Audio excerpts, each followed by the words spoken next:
Les gars, dans la vidéo d'hier, je vous avais prévenu que même si, effectivement, le Bitcoin et les cryptos allaient franchir des niveaux bien plus élevés, que c'était inévitable, eh bien, il fallait tout d'abord rencontrer une certaine résistance sur ma ligne orange aux 94 900 $. Et devinez quoi, c'est précisément ce qui s'est produit. On a progressé, on a vu un rejet. La question est donc maintenant de savoir jusqu'où va pouvoir aller ce pullback. Est-ce qu'on va continuer à descendre très loin avant que les prix ne se réinversent et repartent à la hausse? Eh bien, aujourd'hui, c'est exactement de ceci dont on va discuter. Je vous parlerai de l'Ethereum, de Solana, de Doge, Cardano, XRP ainsi que des marchés traditionnels. Et je vous donnerai les dernières nouvelles au sujet de tout ceci, au sujet des gros titres également. Je vous tiendrai au courant sur mes stratégies de trading ainsi que tout ce que vous devez savoir actuellement. Alors restez par ici du début jusqu'à la fin de cette vidéo. Bienvenue à tous, je m'appelle Maxime et je vous apporte chaque jour des nouvelles vidéos en français sur les crypto-monnaies en vous apprenant comment vous faire de l'argent sur ce marché. Si vous êtes nouveau sur cette chaîne, alors soyez sûr de vous abonner et d'activer la cloche dès maintenant. Ok, ceci dit, allons droit au but. Alors, tout d'abord, si vous prenez le marché et plutôt en général, vous pouvez constater que la plupart des altcoins ont connu un repli hier en effaçant une partie de leur dernier gain.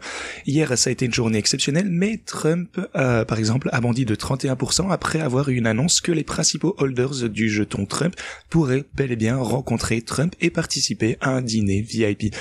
Voilà, c'est pour ça que la crypto Trump est à la hausse alors que le reste du marché, eh bien, est en berne. Mais revenons maintenant au marché qui nous intéresse. Alors, ce que je vous ai dit hier, c'est que la tendance était plutôt haussière. Effectivement, on avait dépassé cette tendance de tête et épaule inversée. La cible, c'était les 94 900 $. Et finalement, eh bien, on a atteint la cible technique du breakout de ce pattern. Alors, je vous ai dit hier au cours de la dernière vidéo que les bears allaient tenter de défendre cette zone avec vraiment une grande conviction, et je pensais que si vous envisagiez une position longue, l'opportunité aurait été, eh bien, ici en bas pour le coup, lorsque je vous disais que ce pattern potentiellement était tradable, que c'était une opportunité d'achat intéressante, ça c'était votre opportunité pour ce trade. Mais bien sûr, si vous souhaitiez prendre position à ce stade, eh bien, je vous ai suggéré potentiellement d'attendre qu'on soit au-dessus de la ligne orange ici, aux 95 134 $ pour qu'on confirme ceci en tant que support. Mais voilà, à partir de là, on a déjà enregistré un pullback. De plus, si vous regardez le signal le plus précis, le plus bullish, vraiment cet indicateur est absolument incroyable comme je vous le dis à chaque fois.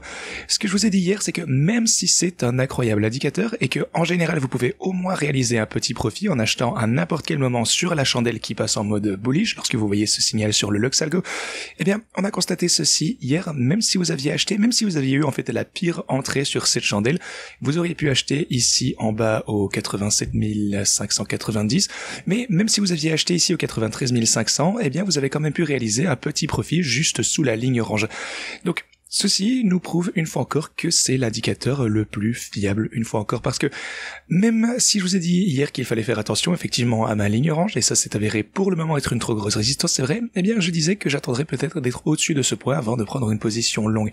Et même si vous aviez une entrée assez mauvaise ici, au sommet de cette chandelle par exemple, eh bien vous auriez pu toujours vous en sortir avec un profit. Donc le Lux Algo reste toujours l'un des indicateurs et signaux les plus précis qui soient sur le marché. Alors, si vous souhaitez utiliser ceci vous-même, vous trouverez le lien pour ce faire en description. Vous pouvez bénéficier d'une réduction en utilisant mon lien. Et voilà. Ceci étant dit, je pense que tout se passe pour le mieux. Alors, quelle sera l'ampleur de cette correction? Eh bien, pour le coup, on a l'encolure précédente qui est juste ici, actuellement 85 300 $. On a le précédent swing high ici aux 87 000 $, et ensuite on a également les 90 500 $. Ça va être des zones clés selon moi à surveiller. Mais comme je vous le disais ici, par exemple, aux 76 000 $, tout pullback, si jamais on venait à rechuter, constitue simplement une opportunité d'achat absolument incroyable. Et ce que je pense pour le coup, c'est que le marché l'a tout de même pas mal démontré en fait. Tant qu'il y a un tout petit peu d'optimisme qui revient, tout s'envole immédiatement. Alors pour le coup, dernièrement on a eu des nouvelles négatives, je vous détaillerai ceci dans un petit instant, et ceci forcément ça nous a fait repartir légèrement à la baisse. Mais encore une fois, je pense que, eh bien, n'importe quel type de dip ici est juste une opportunité d'achat. Si on prend l'Ethereum, pour le coup, on a également connu une belle pump, mais on rencontre actuellement un niveau de résistance clé. Il s'agit de ce fameux niveau des 1800 $, et il s'agit du niveau, pour le coup, auquel on est en train de se consolider, sur lequel on a été supporté à plusieurs reprises après avoir dépassé cette énorme chandelle rouge à la baisse. Donc là, il s'agit d'une résistance importante. Bitcoin et Ethereum sont juste en dessous de leur résistance actuellement. Solana, pour le coup, ça s'est plutôt pas mal placé, ça ça semble vouloir continuer à monter. On a une tendance très claire à la hausse pour Solana. Dogecoin a connu une belle poussée hier. Bon, ça commence un peu à s'estomper malheureusement. Cardano et XRP ont connu également de belles poussées, mais on a également rechuté après ceci. Mais à mon avis, eh bien, tout semble toujours se porter pas trop mal. Les marchés traditionnels ont principalement stagné au cours de ces 2 derniers jours, donc on va garder un œil attentif là-dessus. Mais concernant mes stratégies de trading, pour le coup, vous savez qu'on a eu une belle poussée et que ça nous a permis de faire pas mal d'argent. Actuellement, on a beaucoup de range qui sont revenus dans leur fourchette de trading. Mon bot principal, Bitcoin, est toujours dans sa fourchette ici. Il continue de trader. On est en hausse de $200,000. Comme vous le savez, je garde une trace de tout ici. Vous pouvez également voir mes ratios. Alors, je suis actuellement à 72, quelque chose comme ceci sur les altcoins, non, sur Bitcoin, pardon, donc 73 en long et 27 en short. J'ai aussi un bot short pour le coup qui profite de cette volatilité, mais voilà, je suis toujours plus massivement dans une position longue, bien entendu, comme vous pouvez le voir ici sur les pourcentages. Et même du côté de XRP et Cardano, je suis à 100% longue. Alors comme je vous le disais pour le coup dans la vidéo d'hier, je vais chercher à réduire ces positions short. Bon, bien sûr, je ne vais pas le faire à ces prix plus élevés, mais si on recommence à rechuter un petit peu, disons qu'on revient par exemple aux $90,000, 88, peut-être quelque chose comme ceci, eh bien, je saisirai cette opportunité pour réduire, peut-être même clôturer ces positions short. Je cherche juste une bonne opportunité de le faire. La raison de ces positions short, c'était également de profiter de la volatilité à la baisse. Mais voilà, je pense que de manière générale, maintenant qu'on a les tarifs douaniers qui s'estompent, la plupart des gros titres sont déjà apparus. Pour le coup, l'effet n'est plus aussi important qu'auparavant, donc on n'a plus trop de FUD, plus de mauvaises nouvelles. Donc j'aimerais pouvoir sortir de ces positions et être à nouveau à 100% en longue, comme auparavant lorsqu'on est passé de 20, peut-être même $15,000 et quelque chose comme ça. On s'est fait porter avec nos positions longues jusque $109,000, ce qui était absolument incroyable. Et voilà, on va faire la même chose pour la prochaine période haussière. Comme vous le savez, selon moi, le sommet du marché risque de se trouver quelque part en 2026, donc il y a encore pas mal de temps, mais j'aimerais me positionner tôt, je veux obtenir de belles entrées, et à mon avis, c'est maintenant le moment de prendre ces positions également. Alors, ceci étant dit, petit point sur les stratégies de trading. Alors, le bot Bitcoin se porte bien, la stratégie Ethereum, la première, est toujours hors de sa range. Le bot Solana est tout juste hors de sa range, mais je pense qu'on va revenir très bientôt dans la fourchette. Il faut juste qu'on franchisse les $151. La stratégie Doge est en baisse, mais reste dans la fourchette. Le XRP, pour le coup, ici, continue de trader, eh bien, sainement également. Il se porte super bien, même si le prix, pour le coup, est plus bas qu'à mon entrée. Il me permet toujours de réaliser des gains incroyables grâce à cette volatilité. Donc tout semble aller pour le mieux actuellement. Cardano est en fait eh bien plus ou moins au même prix que celui auquel j'ai pris position, donc ça c'est cool à voir. On est en hausse de $37,000 jusqu'à présent sur cette stratégie Cardano, 337% de bénéfices annualisés. Alors on va voir si on peut maintenir cette dynamique, ce qui est cool. Je souhaite simplement qu'on soit eh bien au sommet du marché. J'aimerais qu'on ait un bénéfice annualisé d'environ, je pense, 500%. À mon avis, ce serait un objectif plutôt réalisable. Deuxième stratégie, Ethereum ne se porte pas super bien. Bon, ok, elle se porte ok, au moins elle trade toujours, c'est un bon début, mais étant donné que l'Ethereum a subi une telle chute de prix, la position de son côté est toujours largement en baisse. Le deuxième bot Bitcoin se porte extrêmement bien, on est en hausse de 21%, 138% pour le coup en bénéfice annualisé. Si on peut continuer comme ceci, ce serait absolument incroyable. Deuxième bot Solana, alors on a gagné $35,000, 150 en annualisé, c'est pas si mal non plus.